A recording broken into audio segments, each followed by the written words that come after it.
Good morning, it's Monday the 3rd of October 2016. Bit chilly here last night. Gosh, I think it's time to put the higher tog duvet back on the bed. Ooh, brrr, look like that was my voice. Yeah, I know. I got a bit of a chest on Thursday, and actually it's mainly all right now. But I had to sing quite a lot last night. Because it was very, very quiet in Sydenham last night. All night, really. We just didn't do it last night, so it was quiet last night. Now, when it's quieter, I have to sing quite a lot. Although I did just do some new songs last night, the karaoke. I did ABBA, Mamma Mia, not done that one before, and 2 Barry songs, which I haven't done before. Ready to Take a Chance Again, and You're Ready to Take a Chance Again, and also Looks Like We Made It. Looks like we made it, which they've both got key changes in them. And at the end of the song, I realised I should have started 1 or 2 down because I couldn't quite get there. And because of me bit of a chest here, I kind of broke out into coughing towards the end of the song. But funnily enough, by the end of the night, the coughing stopped. And I was singing other songs, so that's why I've got a deep voice today. I think it's quite an improvement, don't you? The deep, sexy voice. Oh, yes. I could do radio jingles like this. This is LBC 97.3 FM. What do you reckon? Radio voice type jingles now? Anyway, so last night, it was very quiet last night and cold on the way back, but not in the car. Nice heating going on in the car. All that space, very, very nice indeed. So, are we going to sneeze? Oh, dear. It's going to be one of those, isn't it? I think we're going to sneeze.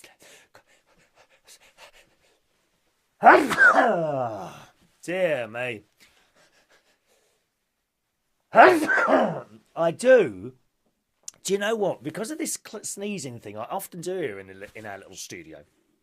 Ronnie told you yesterday it was a spare bedroom, didn't he? Don't take any notice of him. This is a purpose-built television studio. And sometimes, because I've got a tendency to sneeze at the beginning of the programme,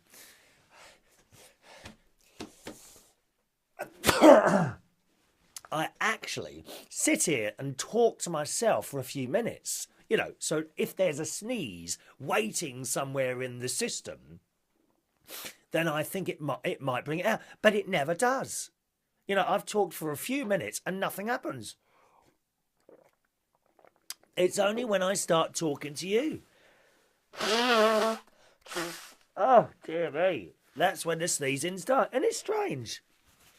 You don't think I could be allergic to you, do you, or something like that? I do hope not. I hope we're not allergic to each other. Back to last night. So, yes, very quiet last night. Did lots of singing. Probably the voice is more to do with the chest rather than singing last night. But the Reverend David, who is a regular viewer to this show, actually, the Reverend David and his friend Angie came along. They are I love. Oh, my ears just opened. Does that ever happen to you? You know, you're doing something and your ear suddenly opens. Suddenly everything is very loud.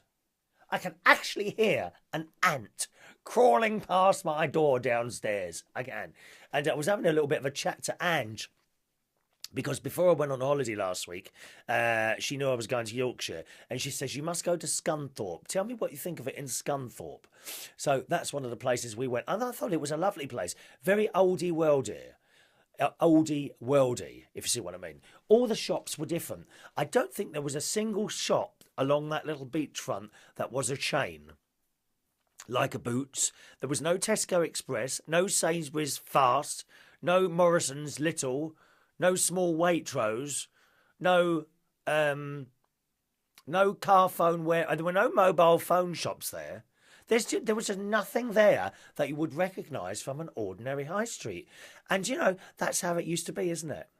You could go to places and there wouldn't be anywhere that you recognise. And Scunthorpe is just like that. There's kind of 2 parts to it. There's the bit where the beach is. And the beach is very, very big. You go down these very steep stairs and then you're on the beach. And it's massive. And there's a few shops along there. You have to pay to park, dear. £2. God's sake. My My niece's husband, Ben, does not like paying for parking. He will drive around for hours to find a free parking space, but we couldn't. So we paid £2 to park at this little place there, and went down onto the beach for a while. And what did I do? I think I threatened to throw little George in the sea. Why am I so evil like that? I don't know. I don't know what makes me like that. And then after that, we went back to the car, and we drove about, I suppose, about 5 minutes, and you go round this thing, and there's another part of Scunthorpe which is like where all the shops are. And there's quite a lot of chip shops, you know, the usual seaside resort type thing. Chip shops, lots of ice cream shops, but fishing boats in the front there. And it's all very oldie-worldy. And I said to Ange, I thought Scunthorpe was a lovely little place. It really was. Is it classed as a fishing village? I suppose it is. It's got the lobster pots, the big baskets and all that down the seafront. So yes, I recommend Scunthorpe. She thought I was joking. She said, "Are you joking, or did you really think it was a nice?" I said, "No, I think it was a really, really nice place." In the main part of Scunthorpe, though, you've got a it's like an underground parking. There's nowhere to park along the front at all. Mind you, it's a bit of a narrow road anyway, to be honest. But it is really lovely. So if you're ever up that way, up in Yorkshire, and you're near Scunthorpe, do visit it. So much better than that dreadful place, Skegness. And again, Ange was agreeing with me there. Skegness is just an horrible place. It really is. Too many people. And they're all over the place. Sitting there eating their pies and eating their ice cream. Horrible, horrible place, Skegness. Scunthorpe, lovely. Nice little place. Reminded me a little bit, although a lot busier, than Bracklesham Bay, where I used to go. And we took the camera there last year. Do you remember? It was around about this time, I think, that I did a little video at Bracklesham Bay, which is where me and my sister used to go together with my mum and dad for our little trips to the seaside. We had a couple of holidays there. I went on holiday on my own there, actually, with a friend of mine, Andy.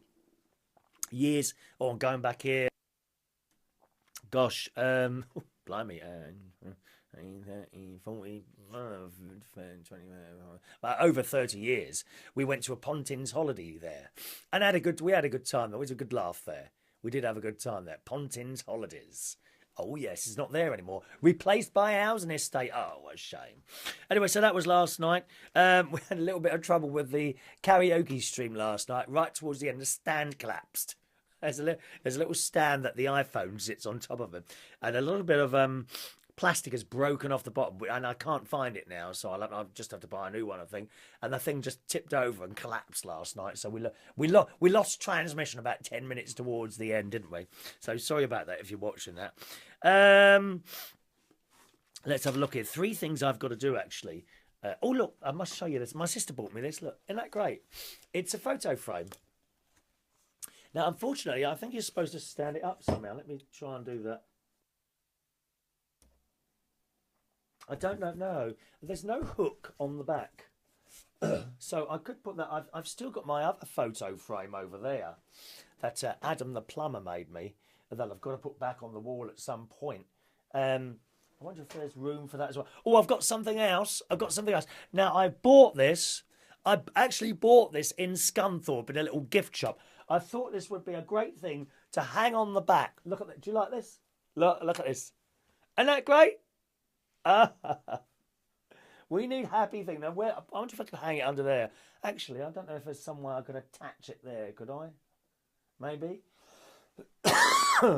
With double-sided tape or something like that. It's not that heavy, although it might be a bit too heavy. Or shall I have it spinning on its own? Shall I put another motor up?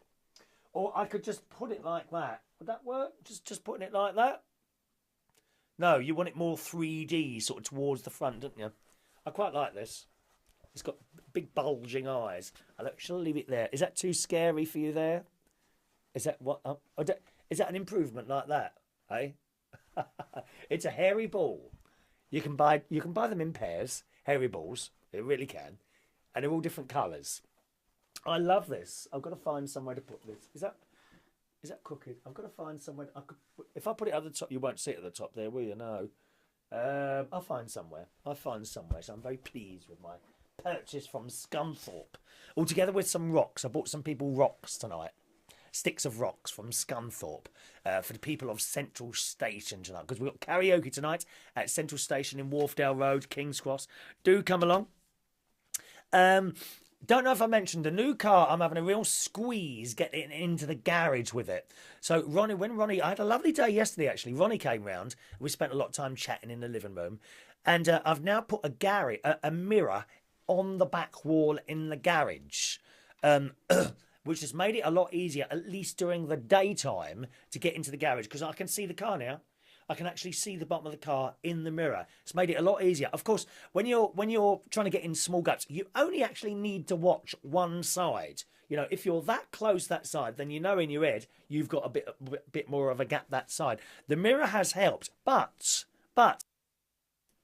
at night time, you know, I open the doors, take all the locks off, undo the doors, and the light from the car is shining into the mirror, so I can't see. It's kind of glaring back, and you still can't see the car. I think what I'm going to have to do is maybe put up a battery operated light. It doesn't need to be that bright. It's maybe on the ceiling or something, so that when I get there, I just tug a little string and the light comes on, and that will kind of dimly light the car from the top, which should allow me to see the bit at the bottom there. So that might save me a few £100 in garage doors. Because I'm thinking of putting new garage doors. Now, the garage doors I've got two openers like that. I do like, and they are a bit bent up where people have reversed into them, this, that and the other. So I was considering buying garage doors. Now, the garage door I've got has got a wooden frame around it, which I suppose is about 2 inches one side, 2 inches the other. Now, that 4 inches would make all the difference to me getting in and out. Once you're in, it's okay, because it kind of opens up. It's getting through that gap. And I'm wondering if they do garage doors frameless, you know, so they kind of put the thing right, put the hinges right against the wall. I don't know if they do anything like that. So that might be. Someone said to me, what about a roller? You know, like a roller garage. The only thing is then it's different from all the others. Now, I really like the wooden garage. There's some beautiful wooden garage doors, but my garage is in a block. Okay, so there's lots of garages around, and frankly, it would look beautiful and stick out like a sore thumb. You don't want to really attract people's attention, do you? Do you know what I mean? It's got to fit in with all the others. So much that I'd love a set of beautiful wooden doors, I think I'm going to have to go with the metal ones again. So having a look at that as well. All these things are sent to testers, boys and girls. They really are. There's an email here from Chris in Washington of the US of A. Now, I kind of touched on this email, but I didn't read the whole thing out, so I will do now, Chris, seeing as you took the time and effort to send it in, dear. Love your holiday videos, especially love the episode where you won Quizzy the Monkey. Oh, yes, after coming second place in the quiz. I think you could hire yourself out to be an official holiday companion. I'll invite you to join me and my family on our next holiday. Ah, yes. Now, Chris, you could be right there, but I've come to realise, and this isn't a joke, I've come to realise I need children with me to have a good holiday. If you and me were going as mates, probably wouldn't work.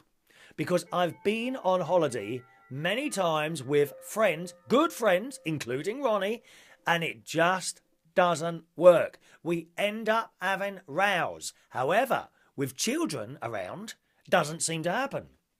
My nephew, when he was 17, he's 19 now, when I took him to Florida, no rows, just a good time. With my nephew and his wife and their 3 lovely children, Evie, Harry and Olivia, on holiday in May this year, lovely time, no rows.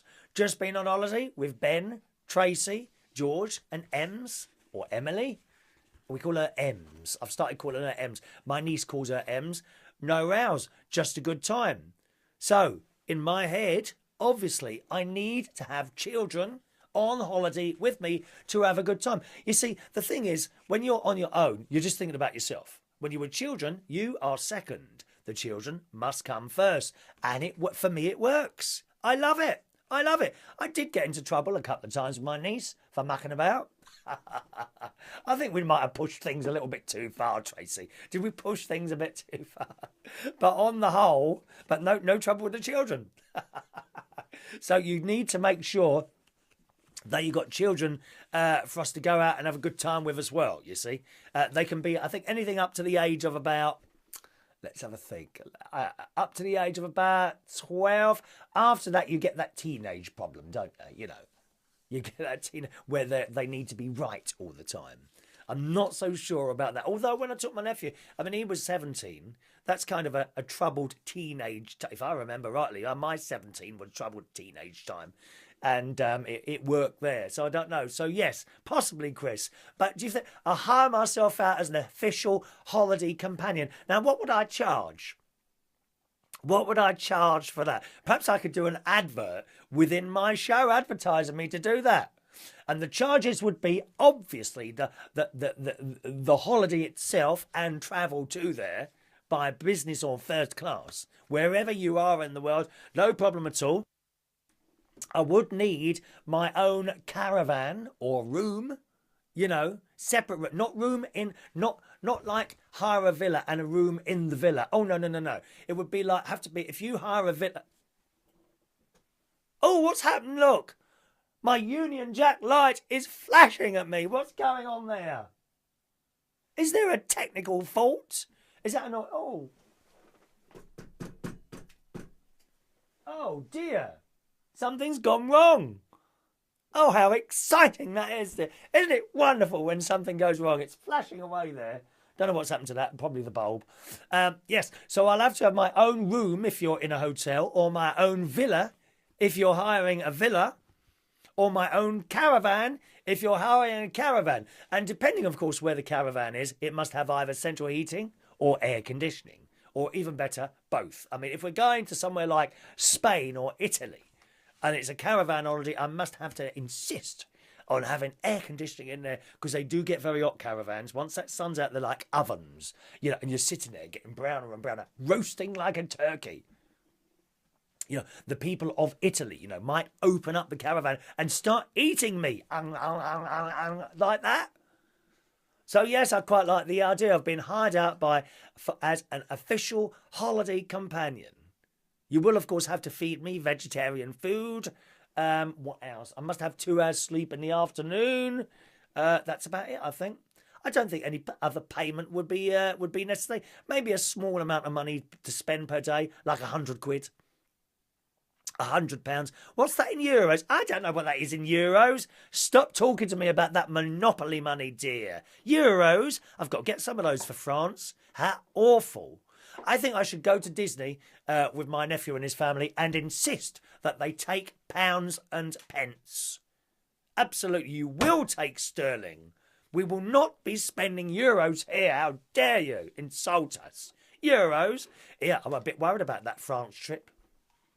You know, in Disney, because all the Brexit and all that business, maybe they won't talk to us while we're there. No problem at all. Bye bye. Old Theresa May was on the Conservative Party board. What's it? Conservative Party. What do you call it now? You know, the conference, wasn't she? I think I can go to that. I think I'm allowed to go to that because I'm a member. I'm a member. I think I could go to a Conservative Party conference. Well, how would I dress? Not like this, maybe. A little bit more blue, do you think? Anyway, she was going on that we're going to start the Brexit next was it March or May? Something like that, yes. Get on with it, dear. I quite like her. She's very, very strong character. Very strong-willed person. I wouldn't like to get something wrong. You know what I mean? If she's employed you, I don't think I'd like to get something wrong. I think she might be someone that would cut off your head, like the old kings and queens used to do. You know, you've got that wrong, Chris. Gone. Off with his head. And it would be a big do in Trafalgar Square. Of course, that would be a very popular thing, being as I am a mega star, as you well know. You know, they could advertise it in Trafalgar Square, and the old gallows would come out and have me hands there. And have you got any last requests? Yes, please. I'd like to sing a Barry Manilow song. And then they could bring on the wheel on the karaoke. Yeah, I could sing my song, and then right on the last minute, they push a button and chop, my head comes off. Back continues singing. You know, they could attach something. Probably now, scientists could attach some sort of device to my head to allow me to carry on singing and hosting this chat show, albeit without the rest of my body. which has given me problems left, right and centre, as you know, over the last couple of years. Never mind. Anyway, so that's it. Have a great time. Hope you had a great time with your family. Don't forget to start a sock war. I did forget to start the sock war, actually. That's where you start throwing socks at the children and they throw them back. Thank you very much. Thank you very much. Some messages from yesterday's show. Daniel says your show gets a 10 out of 10 every time. Thank you very much. Thank you very much, Daniel. Imagine giving a monkey for a prize, Daniel says. It would wreck your house. Surely a dog or a cat or even a hamster would have been more acceptable prizes. We like hamsters. Isn't it funny? All primary schools, well, we did when we were children, we all had guinea pigs or hamsters, didn't we? Running around in a cage. Cool, really, when you think about it. That poor little thing running around in a cage. Let's do some birthdays. And then we're off for today. Happy birthday for a couple of days ago, actually, to Mandy Waite, top karaoke singer who I haven't seen for a while. Oh, that light's annoying me now. Top karaoke singer who I haven't seen for a while. Mandy is also a teacher in Cyprus.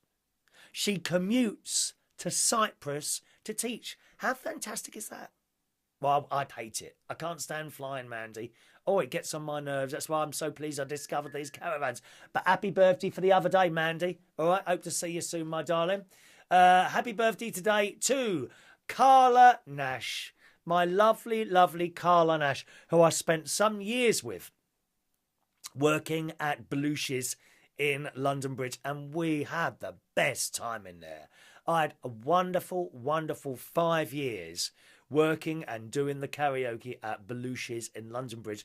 Carla is a very special person, and I loved working with her. Happy birthday to you, Carla. Hope you have a wonderful day today. All right, my love.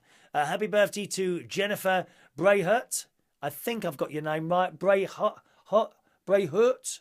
Have I said that right? I can see your age, my darling. I shall not reveal your age. She is one of our lovely Barry people. Looks like we made it. Well, I'm going to sing that again tonight, I think, if the voice holds out. It's her birthday day. Happy birthday, Jennifer. Happy birthday to Bav Patel, who we haven't seen you for a while either. You used to come along to our karaoke on Tuesday nights at the Golden Lion in Camden Town. Happy birthday, Bav. Hope to see you soon as well, all right? Happy birthday to Sinitta St. Moritz. What a beautiful colour you are. Like a golden shine you've got, haven't you? Happy birthday, Sinitta. Happy birthday to Richard Lee Hickman, who's a very talented man. He got some wonderful clothes, all striped clothes. It's quite young, I think. How old are you? Oh, you're 36. Well, you don't look 36. Hope the old... now, do you play banjo? I think you play the ukulele as well, don't you? And make up your own songs, because you came along to Central Station one week. And a very talented man. Happy birthday to you, Richard. And happy birthday today to James Buckley. I don't see how old you are. Oh, no, hang on a minute. Richard, I'm sorry, I've confused you with someone else. Little Richard, I remember you used to come to the Golden Lion in King's Cross, that's gone now, and also the Two Brewers. Completely the wrong person. Sorry, Richard. Is that right? You're riding an ostrich in that picture, aren't you? You're riding an ostrich. How strange. Richard is riding an ostrich. Happy birthday to you. I don't know how old you are, but you're looking very good, sir. Okay, let's do those birthday messages. Sorry, song. Happy birthday to you. Happy birthday to you. Happy birthday, Mandy, Carla, Jennifer, Bav, Sinitta, Richard and James. Happy birthday to you. Oh, just about got all those in there. I did say happy birthday to James Buckley, didn't I? I didn't miss you out then. Sorry. I hope I didn't miss you out then, but happy birthday to all of you. Hope you have a wonderful day, okay? It's Monday, so tonight I'll be hosting karaoke tonight and each and every Monday from 8 o'clock at Central Station in Wharfdale Road, King's Cross. There's cheap drinks as well. It's a busy night, boys and girls, so make sure you get there nice and early. Don't be turning up at 11:15 and expecting to sing, because we'll be full up by then with songs, I'm afraid, all right? Get there nice and early. Starts at 8 and finishes at 11:30. Karaoke tonight at Central Station in Wharfdale Road, King's Cross from 8:30. Apart from that, enjoy your Monday. Thanks for watching and listening. See you soon. Bye-bye.